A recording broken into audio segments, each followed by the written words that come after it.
Vempalli police స్టేషన్లో 25/26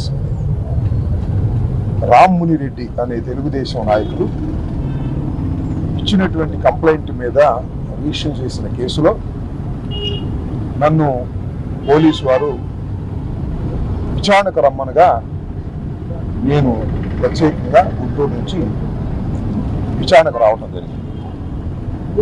2 గంటల సేపు నన్ను విచారించారు. ఆ తర్వాత పులివెందుల పోలీస్ స్టేషన్లో మరో కేసు రిజిస్టర్ చేశారు. ఇక్కడ నుంచి నేను మళ్ళా పులివెందుల పోలీస్ స్టేషన్కి వెళ్ళి అక్కడ హాజరై ఆ విచారణలో కూడా పాల్గొంటాను. మీ అందరికీ చెప్పదలుచుకున్నది విచిత్రమైన విషయం ఏంటంటే, ఈ కేసు ఈ ఫ్యాక్ట్స్ మీద జనవరి 31వ తారీఖున నేను గుంటూరులో గోరంట్లలో చంద్రబాబు నాయుడు గారిని దూషించానని కేసు పెట్టారు. ఇక్కడ కూడా అదే. ఈ case already Nallapadu police station register చేశారు. నన్ను అరెస్ట్ చేశారు. నన్ను రిమాండ్కి పంపించారు. 18 రోజుల పాటు నేను రాజమండ్రి సెంట్రల్ జైల్లో ఉన్నాను. సేమ్ కేసు ఇది కూడా. ఆ ఫ్యాక్ట్స్, కొత్త ఫ్యాక్ట్స్ ఏమీ లేదు. కొత్త నేరం ఏమి నేను చేసినట్టుగా వాళ్ళు చెప్పడం లేదు. మీకు ఇంకొక విచిత్రమైనది చెప్తా. 36 కేసులు ఇంతకుముందు రిజిస్టర్ చేశారు. Same facts. 31వ తారీఖున నారా చంద్రబాబు నాయుడు గారిని అంబటి రాంబాబు తిట్టాడు. 36 కేసులు, 18 రోజులు జైలు, మళ్ళా 2 కేసులు. ఇక్కడ వేంపల్లి పోలీస్ స్టేషన్ ఒక కేసు, పులివెందుల్లో ఒక కేసు. చట్ట ప్రకారం ఇది వ్యతిరేకం. ఒక నేరం మీద, ఒక నేరం చేసి ఉంటే ఒక నేరం మీద మల్టిపుల్ కేసెస్ పెట్టకూడదు.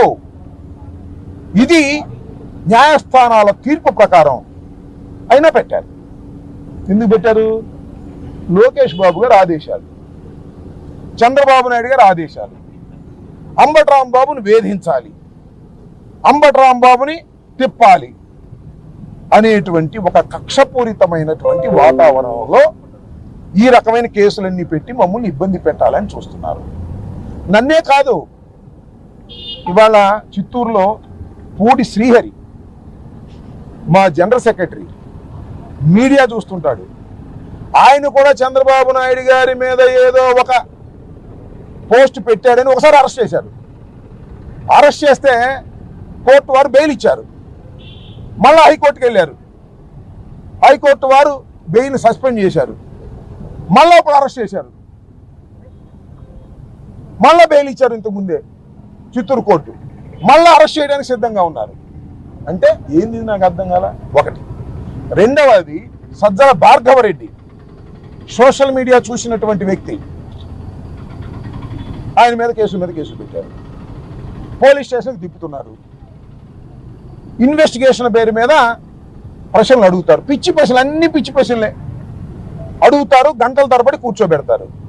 అంటే మేము ఒత్తిడికి గురవ్వాలి, మేము భయపడాలి. మేము భయపడతామా? మేము భయపడతామా అని అడుగుతా ఉన్నా. రాజశేఖర రెడ్డి వారసులం, జగన్మోహన్ రెడ్డి వెంట నడుస్తున్న వాళ్ళం. ఇలాంటి ఉడత ఊపులకు భయపడటానికి నేను కానీ, భార్గవరెడ్డి కానీ, మా సోషల్ మీడియా యాక్టివిస్టులు కానీ, మా కార్యకర్తలు కానీ సిద్ధంగా లేరు. గుర్తుపెట్టుకో చంద్రబాబు నాయుడు గారు, లోకేష్ గారు అని ఈ సందర్భంగా చెప్పదలుచుకున్నా. ఏందండి నేను తెలియగెడతాను. ఆంధ్రజ్యోతి రాధాకృష్ణ మమ్మల్ని ఇష్టం వచ్చినట్టుగా తిడితే ఏం తిట్టారు తెలుసుగా మీకు? జగన్మోహన్ రెడ్డి గారు చెప్తేనంట, మా భార్యలను చెల్లెళ్ళుగా భావించి వారికి పెళ్లి సంబంధాలు చూస్తామని చెప్పాడు టీవీలో. దాని మీద 175 పోలీస్ స్టేషన్స్లో మేము కంప్లైంట్ ఇచ్చాం. కేసు రిజిస్టర్ చేశారా? చేయరు. మా మీద అయితే అనకపోయినా కేసులు రిజిస్టర్ చేస్తారు, పోలీస్ స్టేషన్లకు తిప్పుతారు. వాళ్ళకు ఒక ఐపీసీ, మాకు ఒక ఐపీసీ ఉందా? 2 ఐపీసీలు ఉన్నాయా? ఇండియన్ పీనల్ కోడ్స్, దాని ఏదో బిఎన్ఎస్ఎస్గా మార్చారు. వాళ్ళు నేరాలు చేస్తే కేసులు రిజిస్టర్ చేయరు, మేము నేరాలు చేయకపోయినా కేసులు రిజిస్టర్ చేస్తారు. వాళ్ళకు ఒక చట్టం, మాకు ఒక చట్టం. నేను అడుగుతా ఉన్నా, డీజీపీ గారిని అడుగుతా ఉన్నా, టోటల్గా ఐపీఎస్ ఆఫీసర్ని అడుగుతా ఉన్నా, ధర్మమేనా ఇది? మీరు ఇలాంటి అన్యాయాలు అక్రమాలు చేయటం సమంజసమేనా? కాకి బట్టలు వేసుకున్నటువంటి వారు మీరు ఇండియన్ పోలీస్ సర్వీసులో ఎంతో కష్టపడి చదువుకొని ఉత్తీర్ణులైన వారు, చట్టాన్ని కాపాడవలసిన వారు, ఐపీఎస్ని సిఆర్పిసిని మొత్తం చట్టాన్ని మొత్తాన్ని కాపాడవలసినటువంటి బాధ్యత మీ చేతిలో ఉంది. మీరు ఈ రకంగా వ్యవహరిస్తారేంటి? తప్పు కదా. ఏ చంద్రబాబు చెప్తే చట్టాన్ని ఉంచేస్తారా? బిఎన్ఎస్ఎస్ని మార్చేస్తారా? మా మీద కేసులు పెట్టేస్తారా? మమ్మల్ని తిప్పేస్తారా? వాళ్ళు తిడితే మాత్రం వాళ్ళ మీద కేసులు పెట్టరా? వాళ్ళు దూషిస్తే మాత్రం వాళ్ళని జాగ్రత్తగా చూసుకుంటారా? ఇది ధర్మమేనా? ఆలోచించమని మనం చేస్తున్నాం. ఇది చాలా అన్యాయమైన పద్ధతుల్లో ఇవాళ రాష్ట్రంలో పోలీసు అధికారులు ప్రవర్తిస్తున్నారు. సరే, వాళ్ళు కూడా ప్రెషర్ ఉంది, చంద్రబాబు నాయుడు గారి ప్రెషరు, అదేవిధంగా లోకేష్ ప్రెషరు. అది చంద్రబాబు నాయుడు ఆయన ప్రెషర్ అంతా లోకేష్ గారే చూసుకుంటున్నారు. ఎందుకంటే డిఫాక్టో సీఎంగా ఇలాంటి అకృత్యాలన్నీ లోకేష్ గారి నాయకత్వంలోనే జరపాలని నిర్ణయించుకున్నట్టుగా ఉన్నారు. ఇది ధర్మమేనా? కాకి దుస్తులు వేసుకున్నటువంటి ఐపీఎస్ ఆఫీసర్లు, డిఎస్పీలు, అదేవిధంగా ఎస్పీలు, సిఐల్ని నేను ప్రశ్నిస్తున్నా. మీరు మా ప్రభుత్వంలోనూ పనిచేయాలి, వాళ్ళ ప్రభుత్వంలోనూ పనిచేయాలి. మళ్ళా వచ్చేది జగన్మోహన్ రెడ్డి గారి ప్రభుత్వమే గుర్తుపెట్టుకోమని కూడా మనం చేస్తున్నాం. ఇకనైనా జాగ్రత్తగా ప్రవర్తించండి. అన్యాయంగా అక్రమంగా కేసులు పెట్టి 36 కేసులు పెట్టారు నా మీద, మళ్ళా 2 కేసులు ఇక్కడ, మళ్ళీ పులివెందులు వచ్చాను, తిరుగుతాను, ధైర్యంగా పోరాడతాము. దేన్ని లెక్క చేయం రాసుకోండి. నేను అప్పుడు చెప్పా, ఇప్పుడు చెప్పా, లోకేష్ రెడ్ బుక్ నా కుక్క కూడా లెక్క చేయదని చెప్పా. మళ్ళా ఐఎమ్ రీటరేటింగ్, లోకేష్ పెట్టే కేసులు, లోకేష్ చేసే దాడులు కుక్క కూడా లెక్క చేయదు.